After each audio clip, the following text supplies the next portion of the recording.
Bible की शुरुआत उत्पत्ति की पुस्तक से होती है। यह पुस्तक बताती है कि परमेश्वर ने संपूर्ण सृष्टि की रचना कैसे की। परमेश्वर ने शून्य से आकाश, पृथ्वी, प्रकाश, जल, वनस्पति, पशु और अंत में मनुष्य को बनाया। मनुष्य को उसने अपने स्वरूप में रचा और आदम और हव्वा को अदन की वाटिका में रखा। परमेश्वर ने आदम और हव्वा को स्वतंत्र इच्छा दी, पर एक आज्ञा भी दी कि वे भले और बुरे के ज्ञान के वृक्ष का फल न खाएं। शैतान ने सर्प के रूप में उन्हें बहकाया और उन्होंने आज्ञा भंग की। इसे पतन कहा जाता है। पाप के कारण मनुष्य और परमेश्वर के बीच संबंध टूट गया और मृत्यु, दुख और परिश्रम संसार में आए। इसके बाद कैन और हाबिल की कहानी आती है, जहां पहला हत्याकांड होता है। पाप धीरे धीरे बढ़ता गया।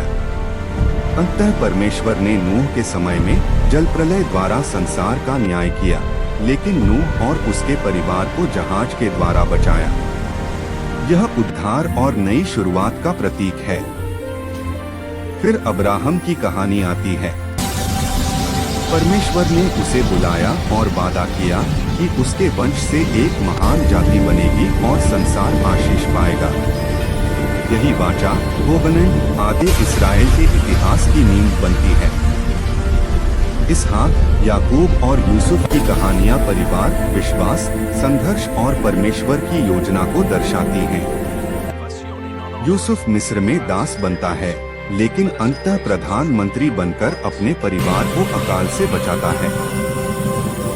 निर्गमन की पुस्तक इस्राएलियों की मिस्र की दास्तां और परमेश्वर द्वारा उनकी मुक्ति की कहानी है।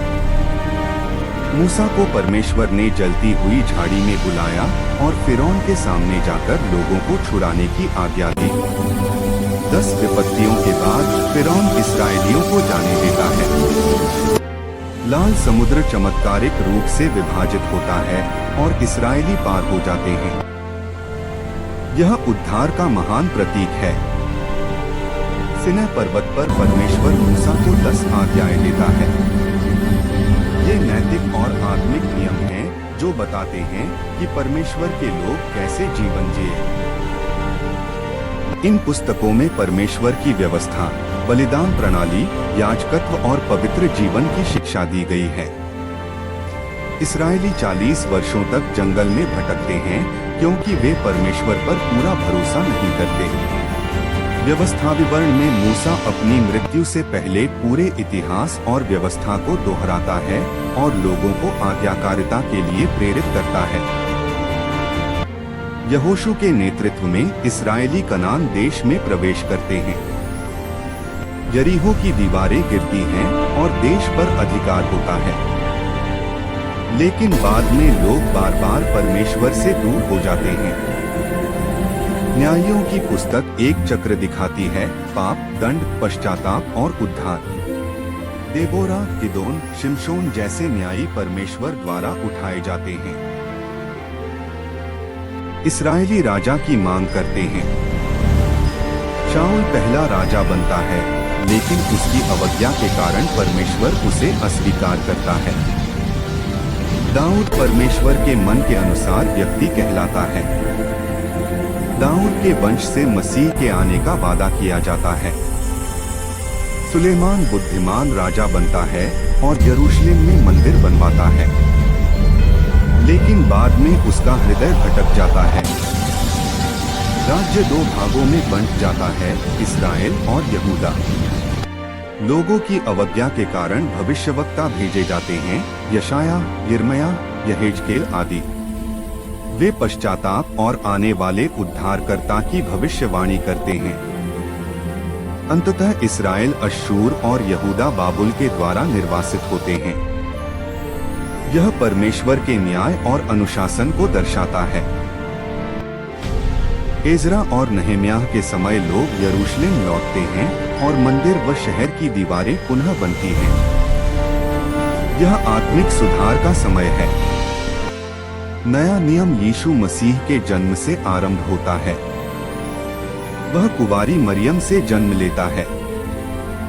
यीशु परमेश्वर का पुत्र और प्रतिज्ञात मसीह है। वह प्रेम, क्षमा और परमेश्वर के राज्य की शिक्षा देता है। वह बीमारों को चंगा करता है और पापियों को स्वीकार करता है। अंततः उसे क्रूस पर चढ़ाया जाता है। यह बलिदान मनुष्य के पापों के लिए है। तीसरे दिन वह मृतकों में से जी उठता है, जिससे मृत्यु पर विजय होती है। पवित्र आत्मा के आगमन से कलीसिया की स्थापना होती है। प्रेरित सुसमाचार को संसार में फैलाते हैं। पौलुस अन्य जातियों में सेवा करता है। पत्रियां कलीसियाओं को शिक्षा, सुधार और उत्साह देती हैं। प्रकाशित वाक्य की पुस्तक भविष्य की घटनाओं और अंतिम विजय का प्रतीकात्मक वर्णन है।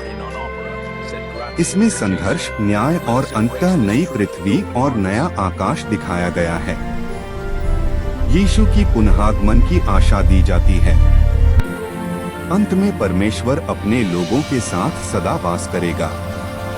दुख, मृत्यु और आंसू समाप्त हो जाएंगे।